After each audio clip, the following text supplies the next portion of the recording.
ভাবি কি মাস্তান নাকি? হতে পারে বাইবা মাস্তান, তাই বলে কি ভাবিও মাস্তান হবে? এই তোরা থামবি? চল এখন। রাফাত, সিয়াম, মাসুম হলো নিলয়ের সবচাইতে কাছের লোক। আপন ভাই না হলেও ওরা নিলয়ের ভাইয়ের থেকেও অনেক কিছু বেশি। তাই নিলয় যা বলে তাই করে ওরা। নিলয় নেহার দিকে তাকায়। নেহা তখনই বলে, কোথায় যাব? আমি আপনার সাথে কোথাও যাব না, আপনি খুব খারাপ লোক। চুপচাপ যাবেন নাকি আমি ফোন দিয়ে বলবো? মাসুম নেহার দিকে ফোন দেখিয়ে কথাটা বলে। নেহা আবারও কপাল কুঁচকে তাকায় ওদের দিকে। নিলয়কে তার স্বামী বলে মেনে নিতে অনেক কষ্ট হচ্ছে, ঘৃণা হচ্ছে তার। তাকে বিয়ে করার জন্য এত কিছু করবে লোকটা, নেহা ভাবতেও পারছে না। তাও জঘন্য টাইপের কাজ। নেহা তখনই ভয়ে চুপসে যেয়ে বলে, এই না না, আপনারা প্লিজ এমন করবেন না, আমি যাব। মানুষ এতটা নিচু হতে পারে আমি ভাবতে পারছি না। কেন আমাকে জোর করে বিয়ে করলো? আর আমাকে কি করে চিনে এই লোকগুলো?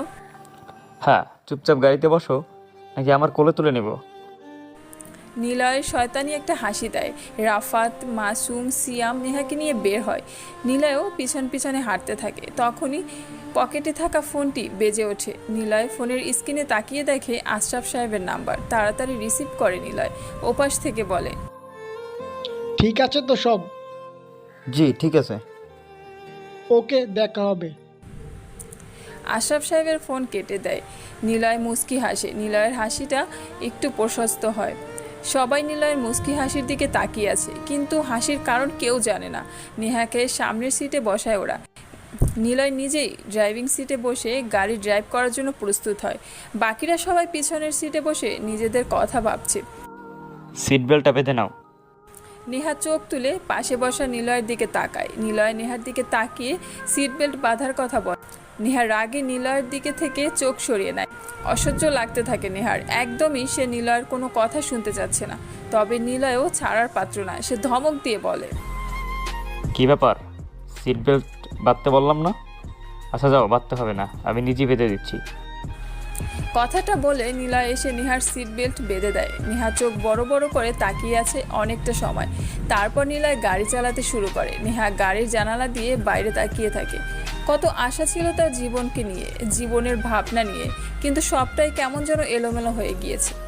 অবশ্য একদিক দিয়ে ভালোই হয়েছে। বাড়ি থেকে পালিয়ে কোথায় যাবে নেহা?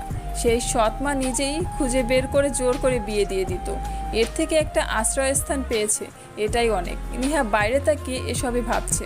হঠাৎ গাড়ি থেমে যায়। নেহা ভাবনা থেকে বাস্তবে এসে সামনে তাকায়। কয়েকজন পুলিশ নেহাদের গাড়ি দাঁড় করিয়েছে। নেহার চোখে একটি শান্তির ছাপ প্রকাশ হতে থাকে। এক্ষুনি চিৎকার দেব, এদের হাত থেকে এটাই বাঁচার একমাত্র উপায়। পুলিশদেরকে সব বলতে হবে। এর একটি বড় অপরাধ চক্র। কথাগুলো নেহা মনে মনে ভাবতে থাকে। বেশ শান্তি লাভ করে। কল্পনা অনুযায়ী নেহা চিৎকার দিতে যাবে, তখনই একটা পুলিশ এসে নিলয়কে সালাম দেয়। কেমন আছেন নীলয় স্যার? হ্যাঁ ভালো, তোমাদের কি অবস্থা? এই তো স্যার চলছে। আমাদের ভাবি নাকি উনি? হ্যাঁ। ভাবি কেমন আছেন? নেহা বোকার মতো একবার পুলিশদের দিকে তাকায়, একবার নিলয়ের দিকে তাকায়। কে এই নিলয়? পুলিশরা কেন তাকে স্যার ডাকছে? আবার এদের কাছে রিভলভার আছে, অথচ পুলিশরা কিছুই বলছে না। কে এই ব্যক্তি? কি রহস্য এর মাঝে?